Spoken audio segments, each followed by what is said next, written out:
Salam alaikum Mazzoul Fillaoun, bonjour.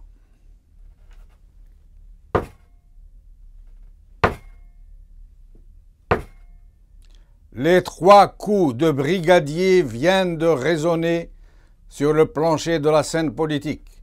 Levée de rideau donc sur la première pièce du premier acte politique qui se soit joué sur une scène confisquée par les forgerons de l'histoire qui savent si bien tordre à leur convenance les aspirations des peuples et qui voudraient bien étouffer dans l'œuf, encore une fois, cette initiative naissante. Premier balbutiement donc d'un nouveau-né politique, un acte, un vrai, un produit d'une gestation laborieuse et qui a failli avorter 1001 fois. Des gens d'horizons politiques différents, parfois divergents, hier encore violemment opposés, se sont assis autour d'une même table et ils ont regardé vers une même direction, du côté d'où se lève l'aube, celle de demain. C'est la première fois dans ce malheureux pays qu'une vraie initiative a pu être inspirée de gens réellement engagés pour le meilleur, mis en branle par eux de façon libre contre la volonté de la mafiocratie régnante. Des gens qui se revendiquent d'une vraie opposition au régime, déterminés à instaurer un état de droit envers et contre des vents mauvais dans une lutte très inégale entre de vrais gens et une terrifiante machinerie où la scélératesse n'a d'égal que le zèle mortifère de ses nervis. Mais tout n'est pas joué, car les objectifs de ces personnalités, de ces forces naissantes ou de ces forces latentes, par la force des choses, ne visent rien de moins que de bouter le régime hors du jeu politique, même si cela n'est pas dit en de tels termes, pour ne pas brusquer la bête, pour ne pas réveiller les démons assoupis de la brutalité et de la violence.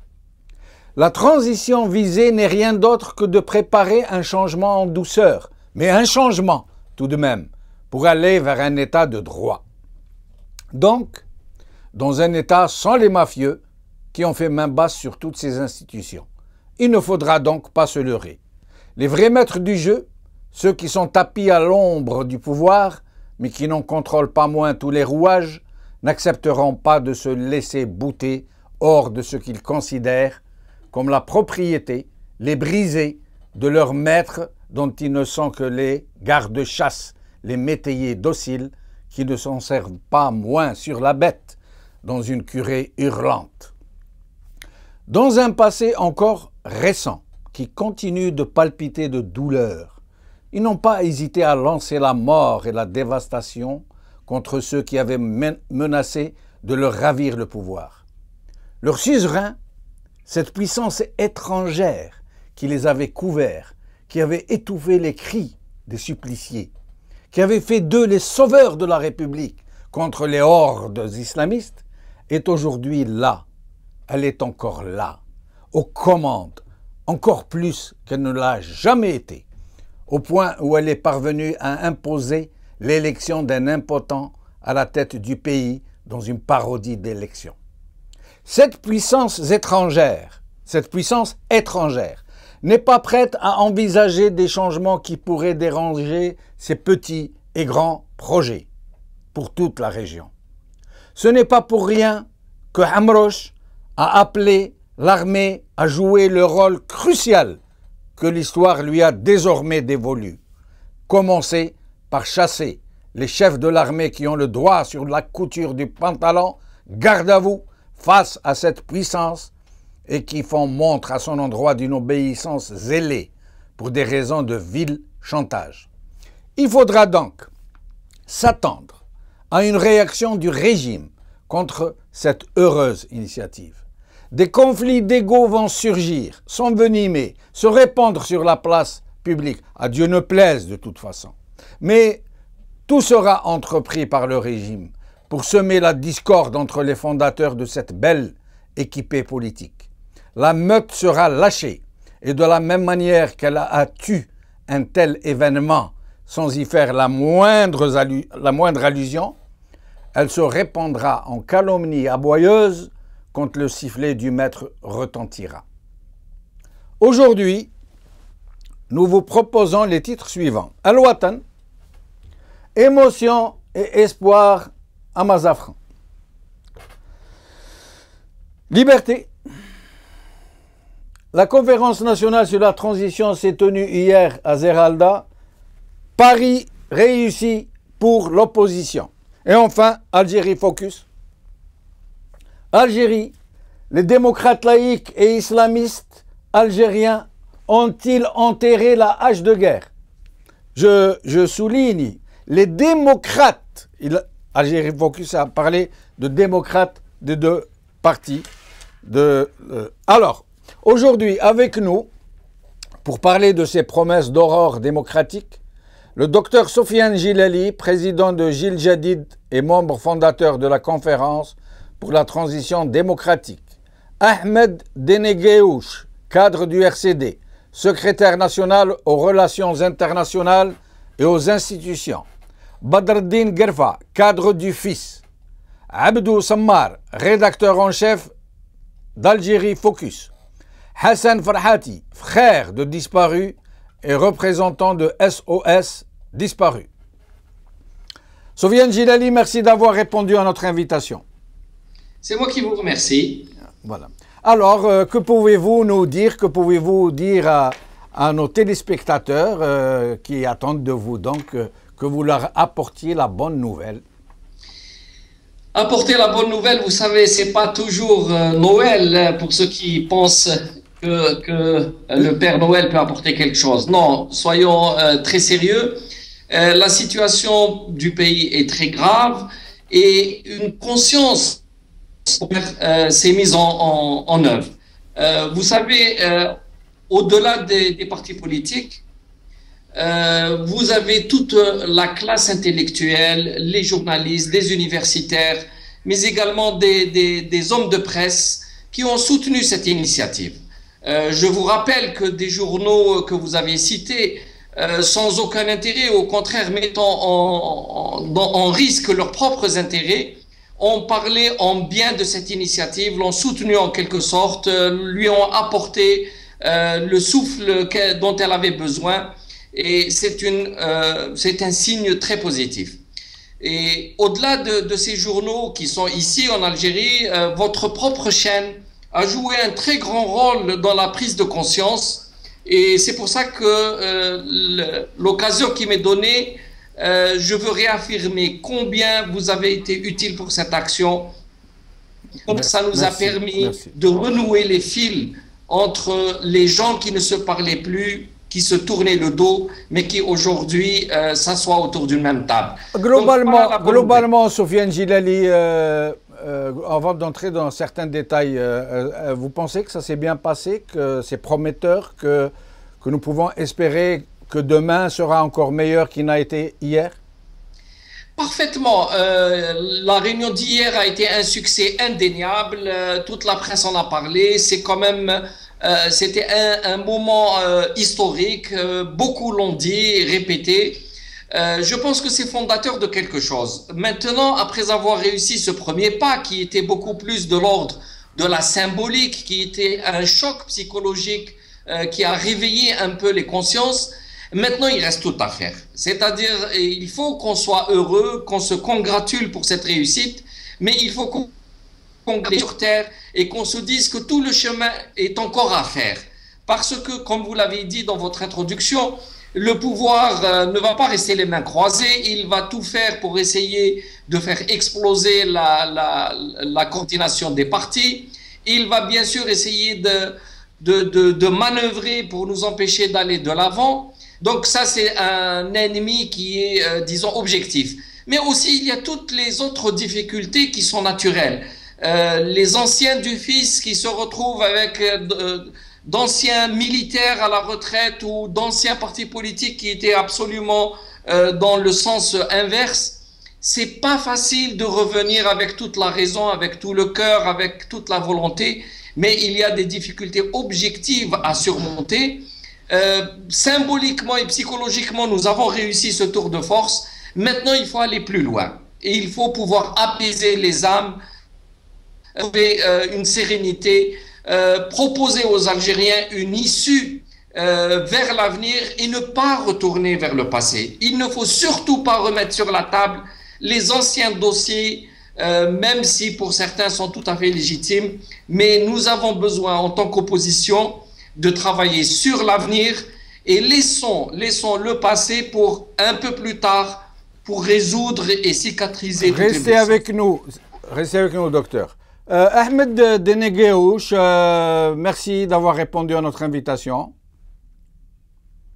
Monsieur... Merci, bonjour. Bonjour. Bonjour à tous vos invités. Merci. Et les spectateurs. Je vous remercie nous avoir invités à ce plateau. Et c'est tout naturel. C'est tout naturel. Voilà. Merci. Dites-moi, Monsieur Denegheouch, oui. Qu'est-ce que ça vous a fait qu'un parti comme le RCD se soit assis autour de la même table que des leaders du FIS, des représentants du FIS? Je pense que le problème n'est pas à ce niveau-là. La démarche du RCD est une démarche naturelle. Il y a des dossiers qui ont été posés, il y a des propositions qui ont été faites, il y a eu des initiatives au préalable. Le RCD a toujours cherché à converger les forces politiques dans le pays pour permettre une véritable alternative. La question du FIS n'est pas posée en termes de présence du FIS ou de personnalité, mais la conférence avait pour but de réunir tous les intervenants, tous les acteurs politiques, sans exclusif. Non, mais Monsieur Denegheouch, les représentants du FIS ont bien précisé qu'ils étaient là en tant que représentants du FIS. Et il semble que toutes les personnalités et les partis en présence n'ont pas vu d'inconvénient à cette attitude politique. Et pour beaucoup de gens, ça a été très positif. Encore plus pour le RCD qui, à un certain moment, était en quelque sorte l'avant-garde de l'éradication. Que de chemin parcouru depuis ces années de sang et de violence. Si on doit revenir à l'origine, le RCD a, par le biais de son président, Dr Saadi, le jour des résultats, avait annoncé dans la radio qu'il saluait la victoire s'il n'y avait pas de fraude. Et le RCD n'a pas dénoncé en fait le passage du FIS, mais le RCD s'est positionné par rapport aux événements qui ont succédé cette élection. Nous n'allons pas refaire l'histoire. Dites-moi, Monsieur Denegheouch, la sortie un peu surprenante du docteur Saïd Saadi en pleine conférence pendant le discours de Benflis. Vous avez une information sur cette sortie? Non, ce que je peux vous dire tout simplement, c'est que docteur Saadi était présent lors de l'ouverture de la conférence. Il a assisté aux interventions des différents chefs de partis de la coordination et des interventions des anciens chefs du gouvernement. Maintenant, sa sortie relève de ses positions personnelles et c'est à lui de se prononcer sur cela. Nous ne manquerons pas de lui poser la question. Toujours est-il que personnellement, je n'ai pas vu Dr Saadi depuis hier, donc je n'ai pas d'éléments à vous donner. Je sais aussi que d'autres intervenants, d'autres participants ont quitté M. Benflis et d'autres ont quitté avant la clôture de la conférence. D'accord. Merci. Restez avec nous, Ahmed Denegheouch. Badreddine Guerva, merci d'avoir répondu à notre invitation. Salam alaikum. Alaikum salam. Monsieur Guerva, avant d'entrer dans le vif du sujet, est-ce que vous pourriez nous dire votre réaction j'allais dire, à la violence déclarée qui a empêché Ali Belhaj de se rendre à la conférence.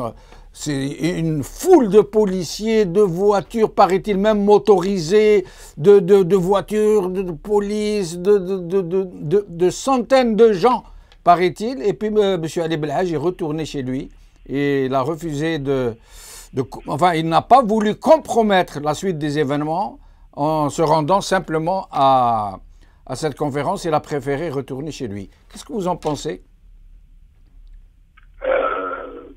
Salam alaikum. Wa alaikum salam. D'abord, je vous remercie pour cette invitation.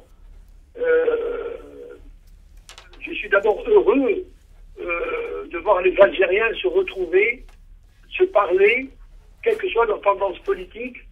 J'ai une photo devant moi sur Facebook où je vois un membre du FIS, M. Ali Djibdi, et Saïd Saadi se congratuler avec le sourire. C'est vraiment un espoir qui renaît pour les Algériens. Je crois que la voie est tracée pour tous les Algériens. Bon, pour ce qui concerne M. Ali Belhaj, le vice-président du FIS, je crois qu'encore une fois, Ali Belhaj, malgré toutes les vicissitudes, malgré tout ce que fait le pouvoir pour l'empêcher de s'exprimer devant les Algériens et avec les Algériens, il prend il prend la responsabilité. C'est une responsabilité envers le peuple algérien, envers la coordination, envers tous ces partis, toutes ces personnalités politiques, pour ne pas favoriser l'échec de cette journée mémorable. Je crois qu'il a pris une décision très responsable, où je peux dire aujourd'hui devant tous les Algériens que symboliquement le FIS est prêt à tous les sacrifices amers pour que l'Algérie sorte de la crise où elle est maintenant. Qu'est-ce que vous voulez dire par prêt à tous les sacrifices amers, plus précisément? Tout ce qu'on peut imaginer comme sacrifice pour que l'Algérie sorte de cette crise dont a été responsable ce pouvoir en 92, le FIS est prêt à parler, à trouver des solutions, à négocier avec tous les Algériens, avec tous les partis, toutes tendances confondues, pour qu'on puisse établir un état de droit, un état où la jeunesse algérienne puisse trouver un chemin pour le progrès, pour bâtir un état moderne, civil, et que pour les partis, en fin de compte, puissent présenter leur projet politique aux Algériens qui sera souverain dans ses choix. Restez avec nous, Badreddine Guerfa. Docteur Sofiane Djilali, est-ce que vous pourriez nous faire une petite explication de texte sur ce que vous entendez par transition? Le FIS, par exemple, propose carrément une assemblée constituante et une période de transition de 30 mois. Ça veut dire que c'est vraiment très précis. Mais vous-même, comment voyez-vous cette transition et quelles en seront les modalités, par exemple, de désignation des gens qui devront assurer cette transition, de la façon dont elle devra être assurée, des institutions qui devront être mises en place, etc.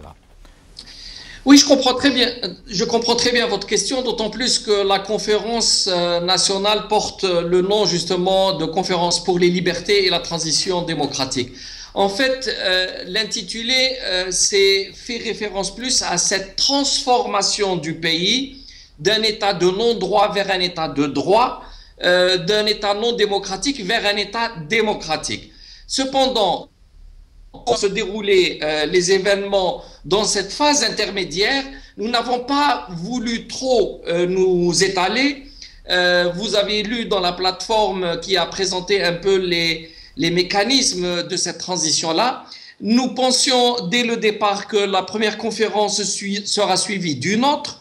Autant la première a été initiée et prise en charge par la coordination des partis, autant la suivante devra être l'émanation d'un travail où tout le monde participera.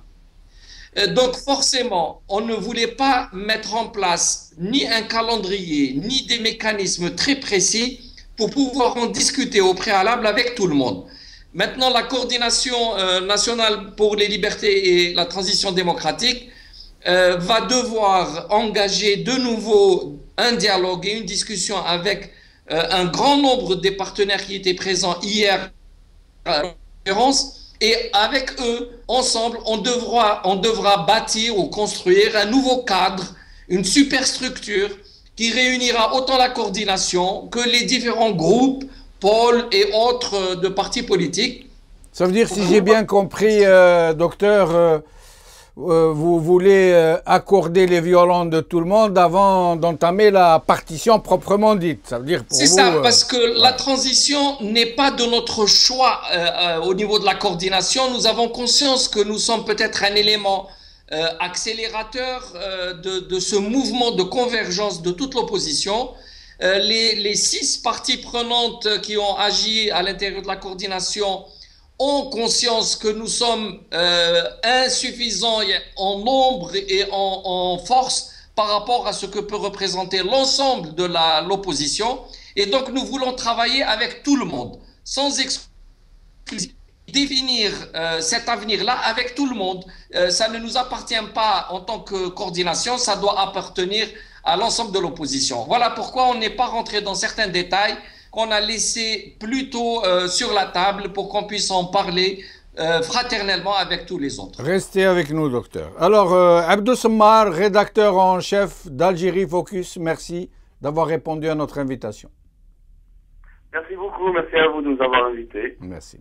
Alors, Abdou Sammar, le FIS préconise une période de transition. Il va même jusqu'à certains détails. Ça veut dire 30 mois. Ça veut dire, c'est dire qu'il a déjà pensé la transition. Il parle même d'aller vers un congrès national de redressement, d'aller vers une commission vérité et justice. Concernant la transition en elle-même, elle suppose des institutions, elle suppose un mode de désignation de ces structures qui seront chargées d'assurer la transition, etc. Et Sofiane Djilali pense quant à lui qu'il est trop tôt pour parler de détails techniques concernant une vraie transition, qu'il faut plutôt créer l'ambiance d'abord d'une phase transitionnelle et laisser par la suite tout le peuple algérien, tous les acteurs possibles et imaginables intervenir pour définir les contours d'une transition sur un plan technique. Qu'est-ce que vous pensez? Qu'est-ce que vous en pensez vous-même? Et que pensez-vous de cette conférence d'une manière générale? Écoutez, je l'ai déjà écrit dès l'annonce de la victoire annoncée, très attendue de Bouteflika. Moi, j'ai toujours dit que ce quatrième mandat est une bénédiction inespérée pour l'opposition algérienne. C'est qu'ils ont eu le contexte, tous les opposants algériens, s'ils étaient vraiment sérieux, ils ont eu enfin le contexte idéal pour pouvoir faire quelque chose.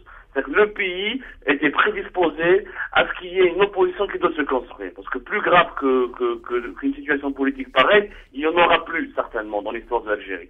Sauf si on va aller dans des cercles, dans des spirales encore plus dangereuses que les années précédentes, ce qui est très peu probable. Maintenant, il est clair que réunir autant de forces politiques, réunir à la fois des islamistes conservateurs et des démocrates laïcs sous le même chapiteau, c'était déjà une action et un exploit en soi. On ne peut pas le contester. En plus, ça a été organisé sur le territoire algérien avec tous les obstacles que vous pouvez imaginer, les autorisations de la wilaya d'Alger, la surveillance policière, etc. Maintenant, l'opposition, ou toute opposition, que ce soit en Algérie ou dans un autre pays à travers le monde, ne peut pas se contenter d'une simple action de rencontre sous un chapiteau. L'opposition ne se résume pas à cette idée-là, ne se résume pas à cette mesure-là. Il faut absolument qu'il y ait un contenu. Je comprends parfaitement M. Sofiane Djilali, qui lui, sur le terrain, qui s'inscrit dans une optique où il faut une ambiance, il faut une osmose, il faut des synergies, etc. Mais il ne faut pas non plus, il faut absolument qu'il y ait aussi des échéances, parce que les Algériens, c'est une société jeune. Qui dit société jeune, dit une société impatiente, à soi plus de changement. On voit les mouvements de contestation qu'il y a dans la rue, on voit bien les mouvements d'émeute, etc. On voit bien cette soif de liberté. Pour épancher cette soif de liberté, il faut un contenu concret. Beaucoup plus, je dirais plus qu'un contenu concret, il faut une occupation du terrain politique. Aujourd'hui, il est temps que nos opposants qui se sont rencontrés hier se concertent pour trouver un renouvellement de l'action politique. L'action politique ne peut pas aujourd'hui se résumer oui, mais monsieur Semmar, Abdou Semmar, excusez-moi, Abdou Semmar, vous m'entendez, Abdou Semmar? Allô, vous m'entendez? Je vous entends toujours. Alors, je n'en disconviens pas, mais il faut bien un début. Un contenu ne va pas pleuvoir en un bloc du ciel. On va vers ce contenu dont vous parlez en le faisant jour après jour. Le contenu est une avancée progressive vers quelque chose. Sinon, de quel contenu parlez-vous? Eux, ils parlent de transition, ils parlent du changement, ils appellent l'armée à intervenir, certains intervenants du moins, ils parlent de comité vérité et justice, ils parlent certains parlent de ne pas trop revenir sur le passé, mais de commencer à construire l'avenir. Soufiane Djillali à l'instant parlait d'un état de droit. Si ce n'est pas ce contenu-là, quel est donc ce contenu dont vous parlez? En fait, ça c'est des notions dont on parle en ce moment. Une période de transition, c'est assez vague. Comment doit être décidé? Un état de droit, c'est aussi un idéal. Là, on a des idéaux. Après tout, ce n'est pas aux politiques de décider ce qu'il faut en Algérie, ce sont aux Algériens. C'est-à-dire, il faudrait peut-être plus intéressant, le travail politique est plus intéressant, comme il est fait dans certains pays en Amérique latine, ou dans certains pays en arabes qui sont en émancipation, c'est de porter ces notions-là sur la place publique. C'est de partir à la rencontre de l'Algérie profonde, dans les places publiques, faire des meetings, faire des manifestations populaires, faire des rassemblements, aller parler aux Algériens et leur proposer là. C'est-à-dire, comment vous voyez-vous cet état de droit? Comment vous voyez-vous cette transition? Qu'est-ce que vous avez, vous, les étudiants, les universitaires, les chômeurs, à nous proposer? Il faut une série de consultations qui passent par une série d'actions politiques. C'est-à-dire, ces idées-là qui sont un peu larges et vagues, pour qu'elles puissent prendre forme, il faut qu'il y ait un processus politique qui doit être sur le terrain. Alors, on va laisser... Cette coordination va faire des actions sur le terrain. On va laisser Soufiane Djillali, puis M. Denegheouch vous répondre l'un après l'autre. Soufiane Djillali. Avec M. Semmar qui défend avec talent l'idée qu'il faut très rapidement aller vers la population et que les jeunes sont en attente et qu'ils ne peuvent pas rester comme ça trop longtemps. Je comprends parfaitement ces considérations et elles ne sont pas exclusives de ce que je disais. Le processus maintenant est très délicat, très fragile et vous savez qu'il y a des forces à contre-courant qui peuvent à tout moment faire exploser cette initiative. Donc, il s'agit de faire pas à pas, de façon sûre, mais de le faire rapidement. Donc, ce que je peux vous dire, c'est que la coordination va se réunir très bientôt, qu'on va relancer très vite la mise en application des résolutions prises hier, entrer en contact avec l'ensemble des partenaires et avec eux très rapidement s'entendre sur les à proposer pour cette transition. Et ensuite, dès le mois de juillet d'ailleurs, durant le mois de Ramadan, mais peut-être aussi juste après, on entamera le travail sur le terrain. On va aller vers les populations, vers l'intérieur du pays. Il y aura des meetings, il y aura des conférences et il y a ce contact direct avec la population qui est absolument primordial. Il ne s'agit pas de construire dans les salons concevoir un état de droit, mais il s'agit d'entraîner la population dans ce choix. C'est aux Algériens de choisir exactement ce qu'ils veulent et nous ne sommes pas là pour faire au préalable des recettes, mais au contraire, juste encadrer cette volonté populaire, aller vers eux, reprendre langue, recréer un lien de confiance, rétablir ce dialogue à l'intérieur de la société également. C'est à ce moment-là que ce climat psychologique dont vous parliez tout à l'heure, c'est cette ambiance sera là et ça c'est pour les tout prochaines semaines, les tout prochains mois. Il ne s'agit pas de travailler pour dans quelques années, non, pas du tout, mais c'est juste une méthode de travail. Donc on se rejoint parfaitement avec M. Semmar qu'il faut faire vite ce travail, déblayer le terrain, renouer la confiance et construire quelque chose ensemble qui appartient à tout le monde. Monsieur Ahmed Denegheouch, Monsieur Denegheouch, Ahmed Denegheouch, sur le travail qui a été fait. Il ne s'agit pas de réunir des gens sous un chapiteau. Pour arriver à justement rassembler tout ce beau monde, c'est pas venu comme ça, c'est pas un appel. Il y a eu un travail au préalable. Il y a eu des contacts au préalable. Nous nous sommes entendus sur un diagnostic qui a été partagé par l'ensemble de l'opposition et même de certains segments à l'intérieur du système. Donc, ce travail a été fait d'abord par casser tout ce que le pouvoir a utilisé depuis l'indépendance à ce jour, cette légitimité historique, et surfer sur la division des uns et des autres. Nous avons cassé cette bipolarisation islamiste, laïque, etc. Donc, c'est un travail qui a été fait. Nous avons fait des démonstrations.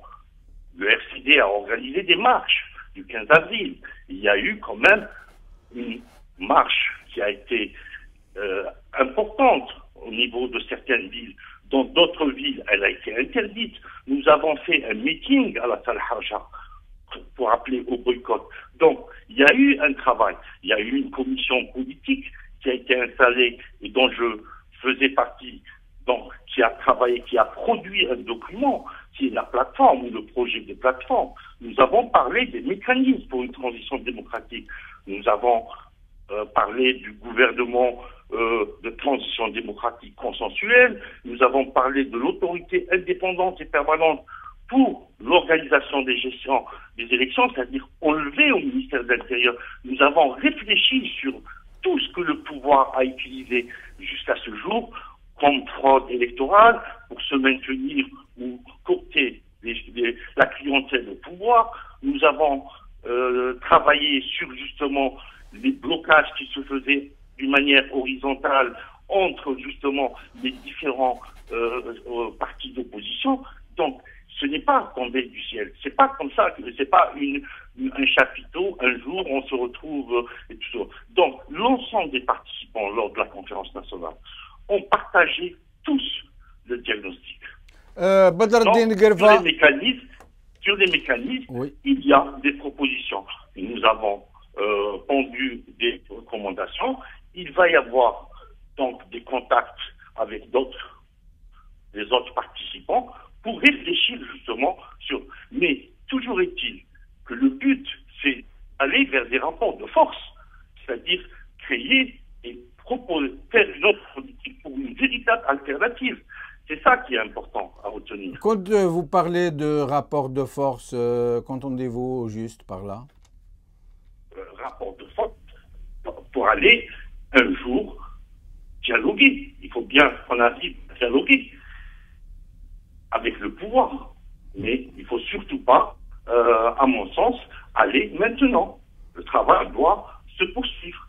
Les objectifs ont été déterminés, les mécanismes ont été avancés, le diagnostic a été posé. Maintenant, il s'agit de continuer.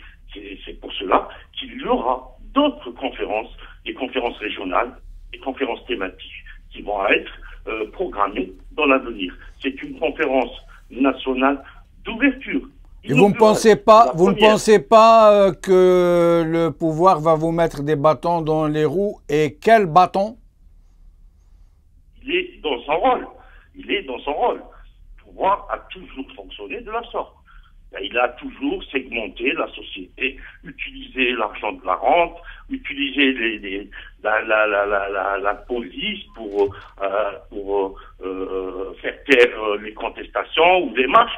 Bon, le pouvoir, il est dans son rôle. À nous d'être maîtres de notre agenda. Restez avec nous, Ahmed Dengueouch. Badreddine Guerfa, Abdou Semmar, rédacteur en chef d'Algérie Focus,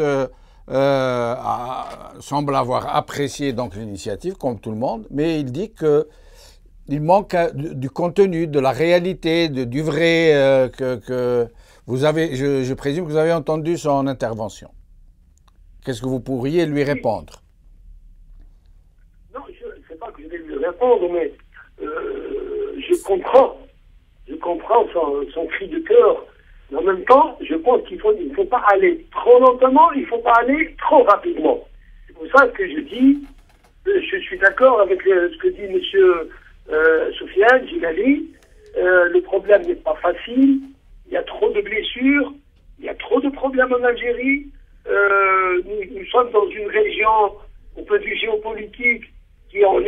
sens.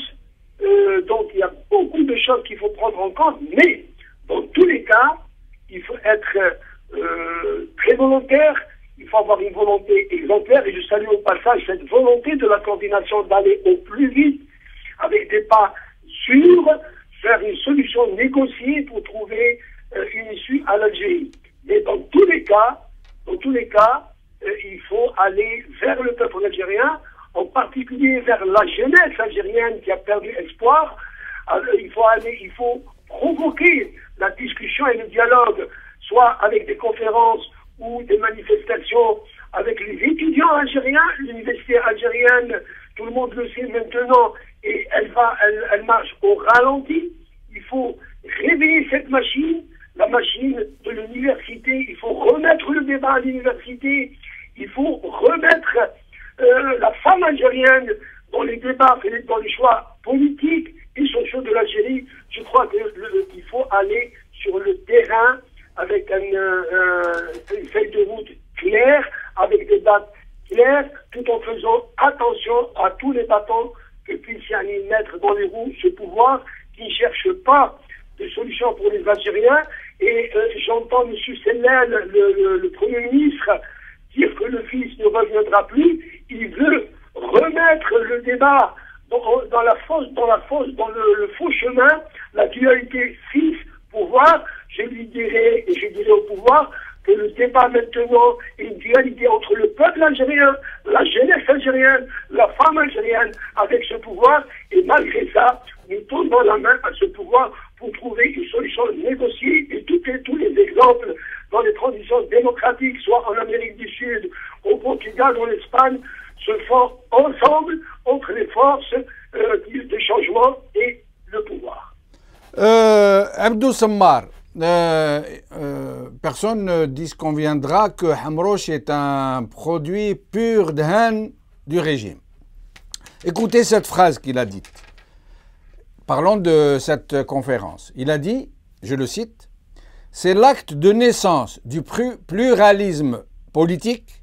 L'ancien a été un pluralisme tapageur. » C'est dit par Hamrouche. Hein.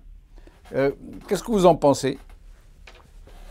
Bah écoutez, j'ai beaucoup de respect pour Mouloud Hamrouche, mais Mouloud Hamrouche n'est pas le Coran, c'est pas la Bible non plus. Et on veut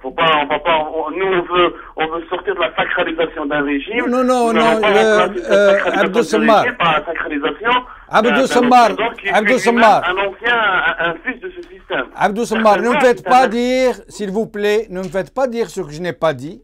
J'ai dit qu'un pur produit. J'interprète, je ne dis pas, c'est-à-dire, je ne vous fais pas dire, mais. J'ai dit qu'un pur produit du régime, s'il vous plaît, j'ai dit qu'un pur produit du régime a dit de ce régime ce qu'il a dit. C'est qu'on s'explique bien. Pardon, je vous en prie. Et si vous voulez, il y a certainement une part de vérité dans ce qu'il a dit, sauf que aujourd'hui, nous sommes dans l'Algérie de 2014. L'Algérie de 2014 n'a rien à voir avec l'Algérie de 1990. L'Algérie de 2014, c'est une Algérie qui est encore beaucoup plus jeune. C'est une Algérie qui fait face à un monde qui est en mutation. Les Algériens regardent ce qui se passe en Libye, ils regardent ce qui se passe en Tunisie, ils regardent ce qui se passe en Amérique latine ou en Europe. Les Algériens d'aujourd'hui ont besoin de solutions. Ils n'ont pas besoin de slogans, tapageurs, pas tapageurs. Aujourd'hui, les jeunes Algériens veulent avoir des solutions, des plans de sortie de crise, leur dire voilà comment on peut lutter contre la corruption, comment se fait-il. Je vous donne un exemple. Sellel, avant-hier, il a dit qu'il y a plus de 250 000 logements sociaux qui doivent être distribués, mais 15% d'entre eux ne seront distribués parce qu'il y a des problèmes d'administration.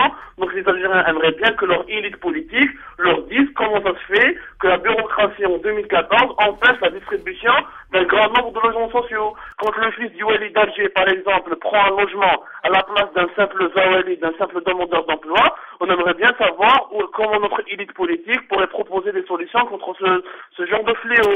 Oui, vous savez, donc, il est temps qu'en 2014, qu'on sorte des slogans et qu'on propose des solutions avec des plans, avec des modes d'emploi très concrets et très interactifs. Donc, il faudrait aller à la rencontre de ces gens-là et identifier. On a des besoins, si vous voulez, des besoins des Algériens en termes de transition, ils sont clairs et exprimés. Hein. Et d'ailleurs, ils ont été exprimés pendant l'élection présidentielle, où il y a eu quand même quelques collectifs de citoyens qui ont essayé de sortir dans la rue, etc. Fin de la corruption, fin d'une élite politique complètement vieillissante, diversification d'économie, accès et répartition des richesses nationales, une justice réellement indépendante et efficiente. Donc on attend de notre élite politique des propositions dans ce sens-là. Et pardonnez-moi, quand M. Mouloud Hamrouch, moi pendant l'élection présidentielle, vient me dire il faut aller voir l'armée, il faut aller voir Gaïd Salah, je trouve qu'il n'est pas du rôle d'un politicien aussi futé que lui d'aller nous dire allez voir avec l'armée. Quand même, il serait peut-être intéressant de produire, d'émettre une pensée qui serait plus utile. Restez avec nous. Hassan Farhati est avec nous. Merci, si Hassan, d'avoir répondu à notre invitation. Alors, qu'est-ce que vous avez à dire sur cette conférence, vous, en tant que frère de disparus, en tant que représentant de SOS disparus, et je sais, je crois savoir que vous avez été nombreux présents à représenter cette communauté maintenant qui n'en finit pas de souffrir et de revendiquer la vérité sur ces chers disparus. Donc, je vous remercie beaucoup, Jamal, de cette invitation, de nous donner l'opportunité de parler de la question des disparus pour la plusieurs fois qu'on parle de ce problème-là. Hier, on était invités par nos amis de Djil Jadid, que je remercie beaucoup de passage, parce qu'ils sont en train de faire un grand travail sur maintenant qui sont venus une fois visiter des familles de disparus. Je remercie à leur tête M. Djilali Sofiane et des autres. Hier, on était déçus. On était déçus de tous les participants, de tous les intervenants. Il n'y a aucun qui a parlé sur tous les victimes de la décennie noire. J'étais vraiment déçu.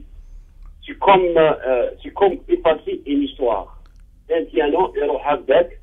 Alors que les victimes n'ont pas le droit à la parole. On s'est inscrit pour parler, alors qu'il y avait des vieilles là de 75 ans, 80 ans qui étaient là dans la salle. Et vous savez qu'ils ne peuvent pas tenir de 1 heure jusqu'à... Ils ont donné la parole à... Hassan Farhati, je vais vous redonner la parole, mais je vais demander à Soufiane Djilali et M. Denegouche de vous répondre.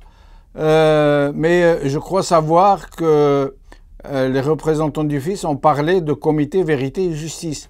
Ça veut dire c'est tout un programme. Hein, mais laissons Soufiane Djilali et M. Denegouche vous répondre. Monsieur Soufiane Djilali. Oui, absolument. Je comprends complètement la déception un peu de M. Farhati. Malheureusement, à la fin de séance, il est sorti de la salle lorsque M. Bembitour, qui présidait la séance, l'avait appelé à intervenir. Et il était déjà dehors. Mais il y a eu aussi l'intervention de Aziz, l'un des disparus, qu'elle pleure au moins une fois par semaine sur les trottoirs d'Alger. Elle a eu quand même une formidable tribune. Elle a pu défendre la mémoire de ceux qui étaient disparus et qu'elle réclamait aussi, s'ils étaient en vie, qu'elle puisse, elle et toutes les mamans, revoir leur progéniture. On partage complètement cette douleur, mais il faut comprendre aussi que hier, la conférence, elle était d'abord et avant tout politique et qu'il a fallu faire de la place pour beaucoup de monde. On avait même craint qu'on soit victime un peu de notre succès, tellement il y avait de monde qui avait besoin de parler. Certains ont pris un temps, mais on les comprend aussi, ils avaient tellement de choses à dire et après tant d'années de silence. Donc, ne nous alourdissez pas plus qu'on ne peut porter.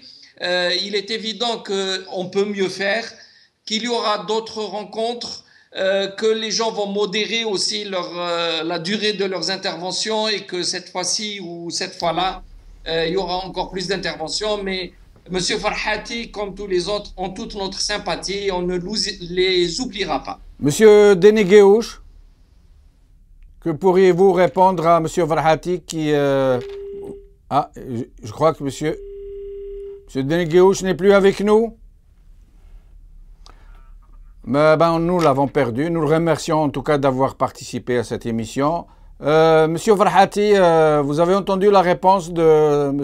Sofiane Djilali? Non, Sofiane Djilali, je le connais très bien, donc je remercie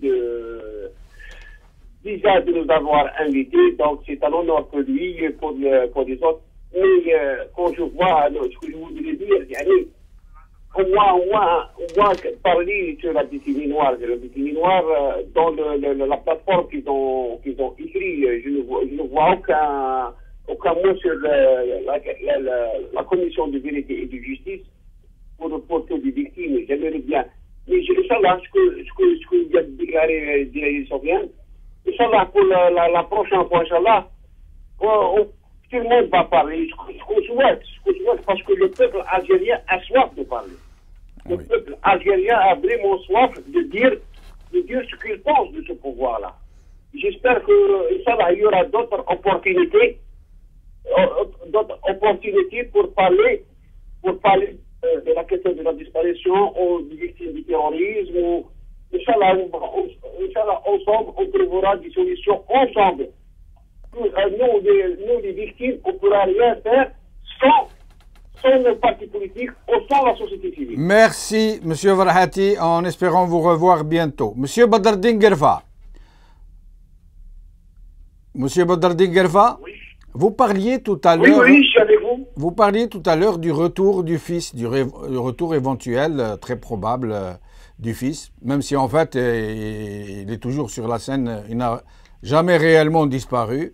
Mais comment entrevoyez-vous personnellement le retour du fils? Est-ce que le fils va vraiment revenir? Il faut essayer de nous parler en des termes vraiment clairs, pas de langage politicien. Est-ce que vous pensez que le fils va vraiment revenir? S'il revient, sous quelle forme? Comment? De quelle manière? Comment voyez-vous, vous, le retour du fils? Vous, le cadre du fils? Écoutez, si jamais, avant de parler du fils, je voudrais faire une petite... je voudrais dire un mot sur ce que j'ai dit tout à l'heure. J'ai dit que le fils est prêt à tous les sacrifices. Quand je dis que le fils est prêt à tous les sacrifices en ce qui concerne le parti, mais pas en ce qui concerne les victimes. Dans les documents distribués par le fils dans cette conférence de la coordination, il est clairement dit que tout doit se faire dans la vérité et la justice et la réconciliation. Ça a été distribué dans le document de 2002 dans le congrès du fils, ça a été redit maintenant, et quand on parle vérité et justice, nous pensons aux victimes de 1963, nous pensons aux victimes d'octobre 88, nous pensons aux victimes du printemps noir de Kabylie et nous pensons aux victimes de 1992. Que l'on soit clair pour ça, personne n'a le droit de dire nous tournons la page du passé. Non, ça doit être fait dans la clarté. Dans la clarté, les Algériens doivent connaître ce qui s'est passé, doivent connaître la vérité, la justice doit être là, et puis il y a une réconciliation. Maintenant, pour le fils, j'ai déjà répondu à la même question sur le Maghrébia. Le fils, il est là, mais le problème n'est pas le retour du fils ou le non-retour du fils. Pour le fils, le problème, c'est que l'Algérie retrouve sa voix, que les Algériens retrouvent leur voix, et dans tous les cas, quand on arrivera à le congrès algérien où participera toutes les composantes politiques et sociales et culturelles algériennes, à ce moment-là, on édifiera l'état de droit et d'office, le fils sera là parce qu'on ne peut pas travailler en Algérie et faire négation d'une grande tranche de la population algérienne. Les Algériens doivent avoir le droit d'avoir leur parti, leurs associations, de militer, et le peuple doit être souverain dans ses choix. Maintenant, le fils, bien entendu, après 20 ans, certainement, il y a des mutations dans son discours, dans son programme, en gardant défendons ces principes, bien entendu. Le fils vous étonnera dans quelques mois lorsque vous verrez de nouveaux cadres, des jeunes cadres très compétents qui seront prêts à donner des solutions au peuple algérien. Mais soyez sereins, le fils, on ne peut pas travailler sans le fils et aussi sans les autres. C'est peut-être une réponse. C'est peut-être une réponse politique, mais j'y crois fermement. Le vrai débat, c'est comment trouver une solution pour les Algériens, pour la jeunesse algérienne et pour la femme algérienne. Merci Badr Dingervan, espérons vous revoir bientôt. Docteur Soufiane Djilali, une personnalité de cette conférence, donc un membre parmi vous, Hamrouche, pour le nommer de nouveau, appelle directement l'armée, et ce n'est pas la première fois, à intervenir pour rétablir, dit-il, un processus pour remettre de l'ordre dans une pagaille qu'elle a elle-même foutue, dont certains de ses barons, certains de ses barons nous ont mis. En fait, beaucoup de gens comprennent qu'il appelle l'armée à un coup de force, à chasser les gens qui ont en ce moment le pouvoir entre les mains. Qu'en pensez-vous personnellement, vous, et des déclarations de Hamrouche? Vous allez me dire que je n'ai qu'à lui poser la question, mais qu'en pensez-vous et de ce que vous pensez, vous, de l'attitude que devra être celle de l'armée? Écoutez, ça ne serait pas une surprise pour vous si je vous disais que lorsqu'on a été voir M. Hamrouche la première fois pour l'inviter à la conférence, nous en avions très longuement parlé. Et M. Hamrouche avec raison, parce que maintenant il ne s'agit pas de faire juste dans les grandes idées et les grands idéaux. Avec raison, il pense que l'armée a un rôle très important à jouer avant de pouvoir enfin se retirer et laisser un état de droit fonctionner tout à fait normalement. L'armée algérienne, comme chacun le sait, est historiquement à la base de l'État algérien. Ça, c'est l'histoire qu'il a voulu. Je ne pense pas que ça soit spécialement préconçu. Mais l'histoire de l'Algérie a été telle que l'État algérien est né à la suite d'une révolution armée. L'armée était un peu la colonne vertébrale de cet État. Mais que les choses ayant évolué, il faut changer également fondamentalement ce système.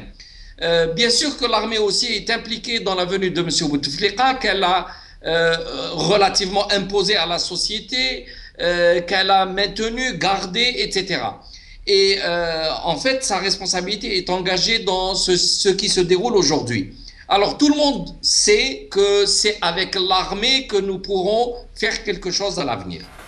L'armée est une institution, peut-être la dernière qui reste, peut-être la dernière. Elle a été également entamée par M. Bouteflika qui a tout détruit. J'espère qu'elle a encore tous les ressorts qu'il faut. Et c'est avec elle qu'on pourra reconstruire. Parce que si l'armée devait elle-même subir un effondrement, je crois que le pays ne s'en sortirait pas et ça serait très très coûteux. Mais comment maintenant impliquer l'armée ou l'institution dans une phase de transition pour qu'elle puisse passer définitivement le relais sans l'entraîner dans d'autres complications, ni pour elle ni pour le pays. Là, il y a toute une discussion à faire. M. Hamrouche a son idée. Je pense que beaucoup de ceux qui étaient présents hier avaient leur idée aussi. Il y a plusieurs questions extrêmement sensibles. Comment l'armée peut-elle se retirer une fois son devoir accompli de l'espace ou du champ politique?